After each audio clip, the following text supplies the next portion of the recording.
He stuck his finger in the end of your what?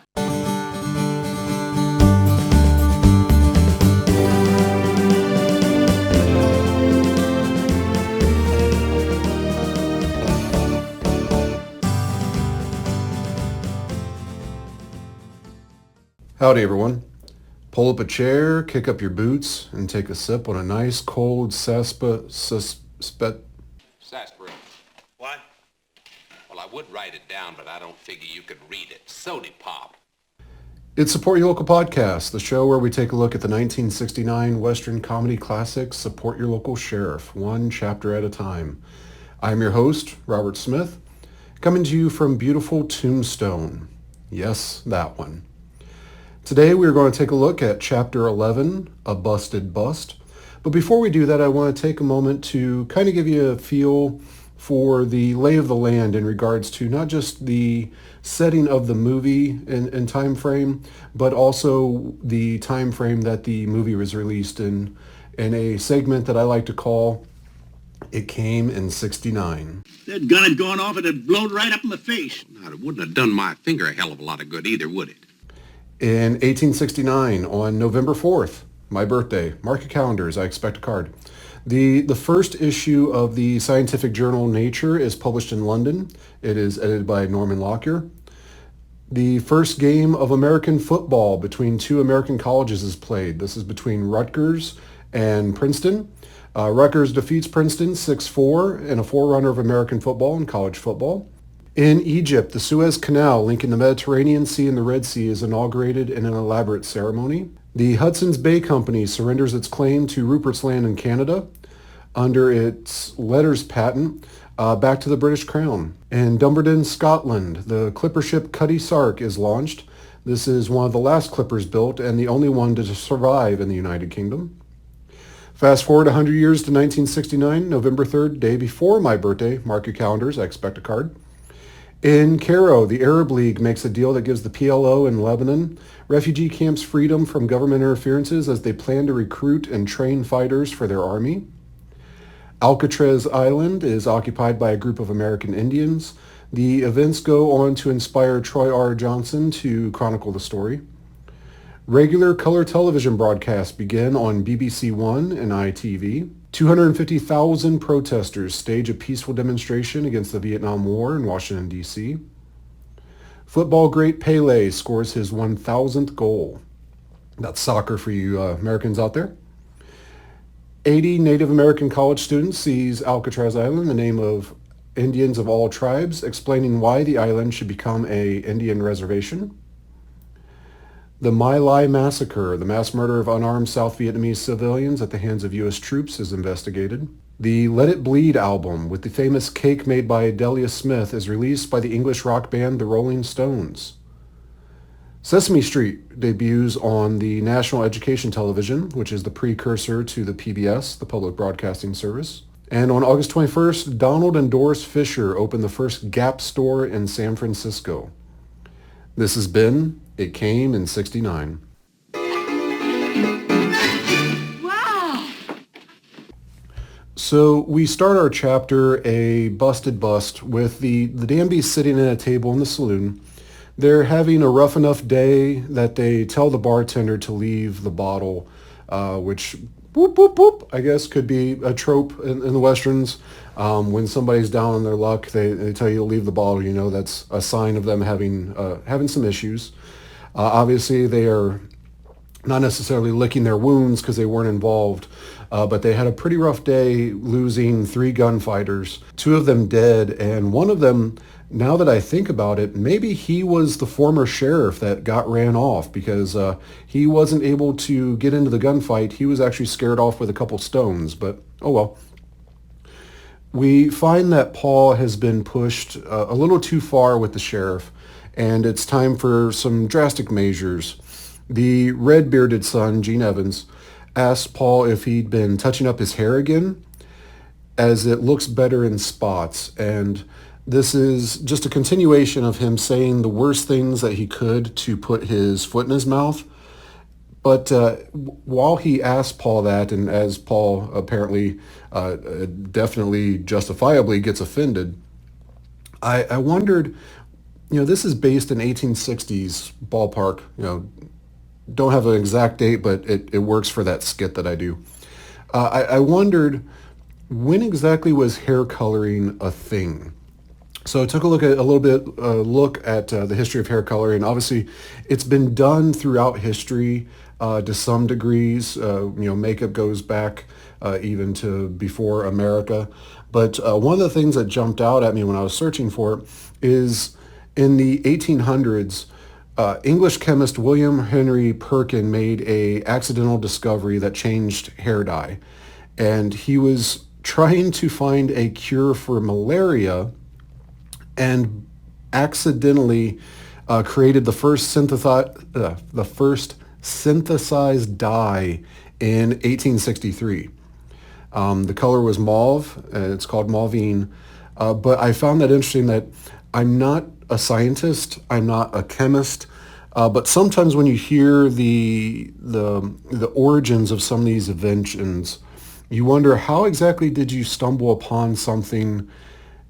And not only that, but how did you find out that that is what it would be good for? So if I'm a scientist looking for a cure for malaria, how do I accidentally create dye? Again, not a chemist. But also, how do I look at that and go, I can color hair with that? So just a fun little fact. And with it being discovered in 1863, that's right around the time frame that we're looking at for this movie. So yes, maybe it has swept the world as a beauty and cosmetic product in the next 6 years. I don't know if it had made its way out to Callender, Colorado by that part. Callender, wherever this territory is. We'll find out about Colorado later. But anyways, so Paul has a plan, and we quickly fade to nighttime and outside the prison cell windows. Paul has already secured several ropes onto the bars of the cell window, and whoop, whoop, whoop, our official first Western trope alert, jailbreaks. I can't tell you the number of times that a movie has a jailbreak involved. So obviously Rio Bravo, El Dorado, 20 ones off the top of my head where the main drive of the movie is somebody does something bad, the sheriff arrests him, and now it's up to his family or his cohorts or whatever to get him out of jail. And I wonder how often that actually happens. The Fistful of Dollars trilogy, that there's several jailbreaks just in that, usually involving dynamite. But Joe attempts to say something to them, and he stops himself because he knows how temperamental Paul can be, and so he decides against it. Paul jumps on his horse, and alongside the two brothers, also on their horses, they spur the horses into action, and they try to pull the bars out of the window. So the horses run off, and in a nice bit of comedy, the saddles slide right off the horse with the rider still in them. It's a great stunt fall. As the horses are running off the screen, the riders plummet to the ground.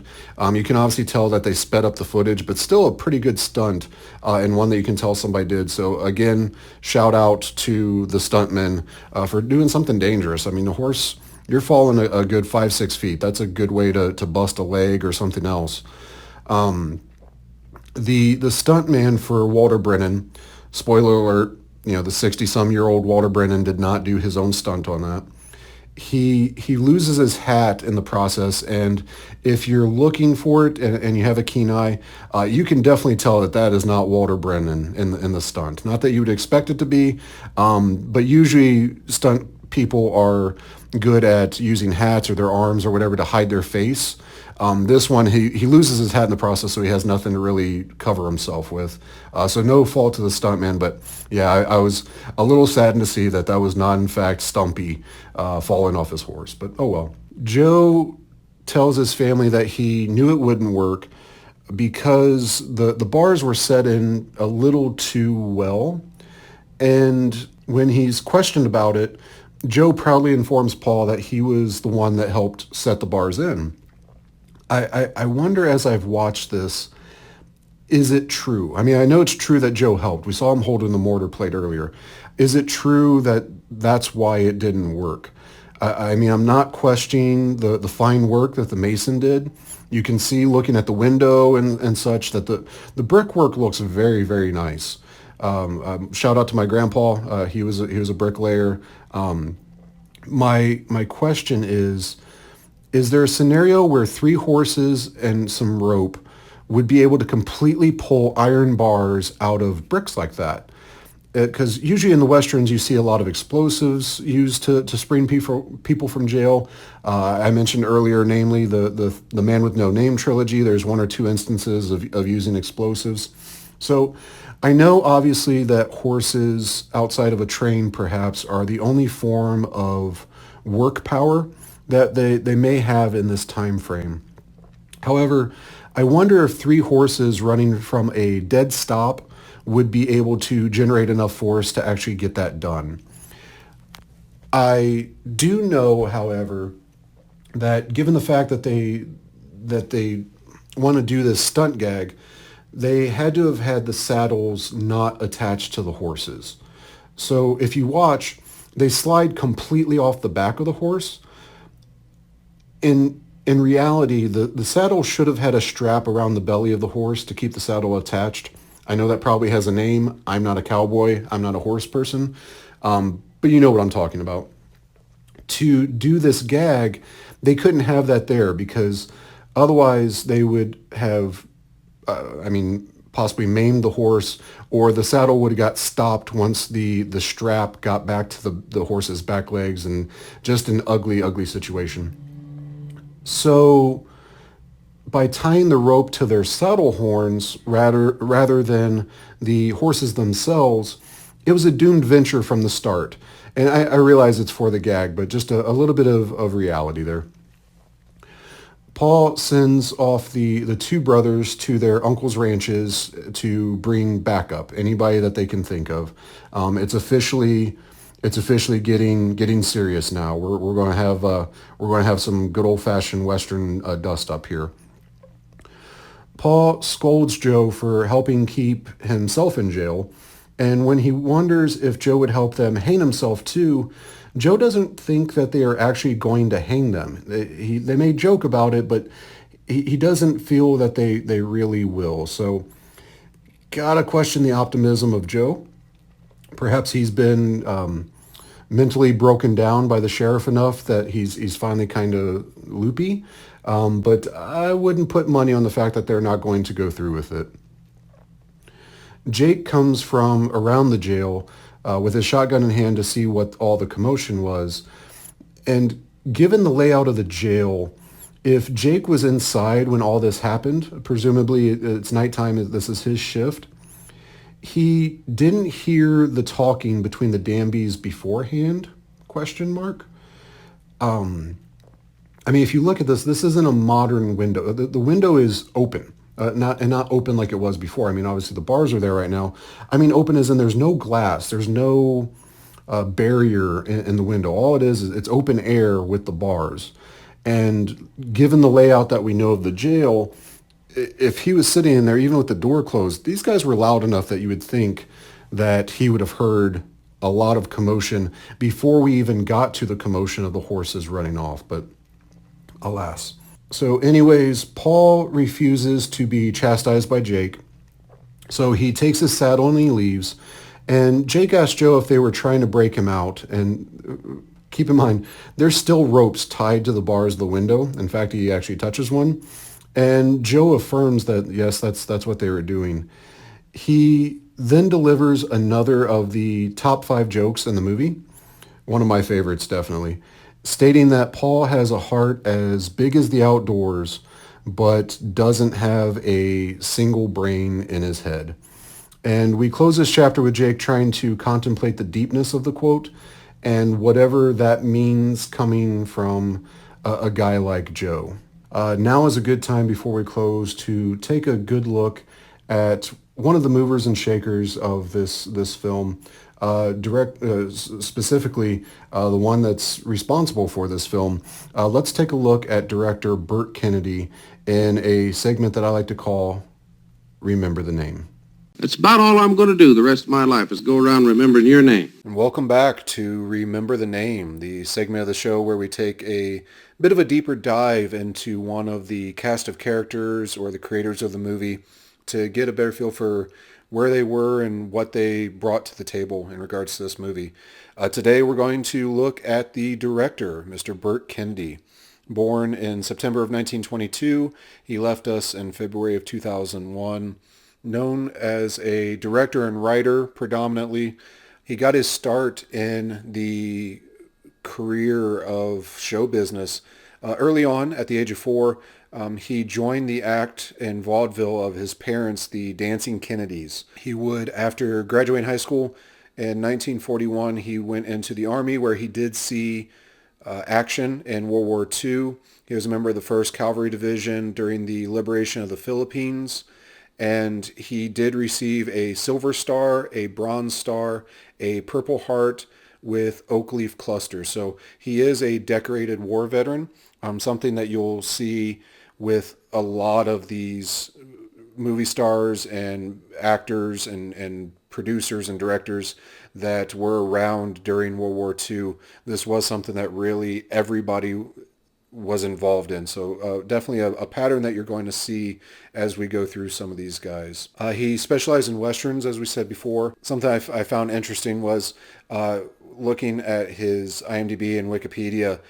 He was a writer and he began to specialize in Westerns partly because somebody gave him the advice of, why would you compete with all these big writers when there are hardly any good Western writers as such? And with the competition being easier that way, if he writes a good Western, he's going to go a lot further, a lot faster. So interesting take, since so much of Hollywood and TV was wrapped around the Westerns during this time frame, to have somebody say that, there wasn't really a whole lot of great Western writers it was something that just kind of piqued my interest.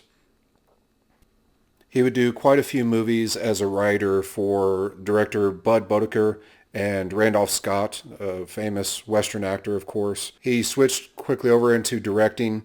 He did episode TV like Lawman, Virginia, Combat. He did a Western comedy, Mail Order Bride, and then another comedy Western, The Rounders, in 1965 with Glenn Ford and Henry Fonda. So starting to get his roots into the comedy Western directorial side of things. The Rounders, of course, become a TV series, and then with the movie, we'll see quite a few of the same behind-the-scenes people, cinematographer, things like that, where Burt Kennedy has his group of people that he's going to kind of stick with, not just with this movie, but further on into the Support Your Local Gunfighter and others along the way.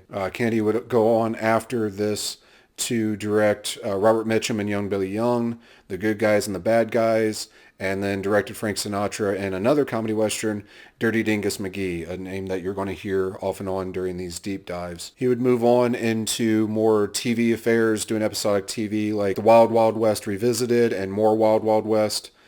He did some Louis L'Amour stuff with Down the Lone Hills, The Alamo, 13 Days to Glory, Once Upon a Texas Train, and Big Bad John. His final credit definitely kind of cements his directorial style and his career, much like the cinematographer going out on a bad note.